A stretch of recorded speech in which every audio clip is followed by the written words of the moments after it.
नाज़रीन, बदीन खां ख़बर आहे जेका अवां ताईं पहुचायूं पिया। अल्ताफ़ मेमन जी रिपोर्ट मुताबिक़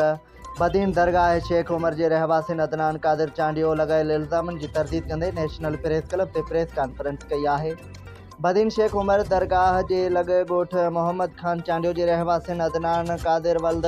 अब्दुल कादिर चांडियो ऐं मोहब्बत Khan national press club Badin ते प्रेस कॉन्फ्रेंस कंदे चयो त ॿ ॾींहं अॻु मुस्मात अलाहवत साई ज़ाल मोहम्मद हनीफ़ चांडियो असांजे ख़िलाफ़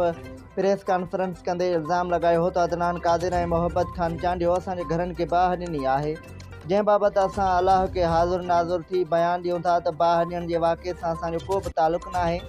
जॾहिं त असुलु मामिलो प्लाट जी ख़रीदारी जो आहे, जेको असां 2022 में मास्तर हिदायत अली, रिजब अली, इमदाद अली ऐं इसहाक चांडियो खां 7.5 लाख में ख़रीद कयो हो, जंहिंजी रजिस्ट्री पिणु असां वटि मौजूदु आहे ऐं उन जे भाउ अब्बास अली वल्द मुबारक चांडियो खां साल 2024 जून में 6 लाख रुपए में ख़रीद कयो हो, जंहिंजी एग्रीमेंट ऐं शाहिद असां वटि मौजूदु आहिनि। जीअं असां प्लाट ख़रीद कया आहिनि तॾहिं खां मुख़ालिफ़ असांजे ख़िलाफ़ को न को केस दाख़िल कंदा रहनि था।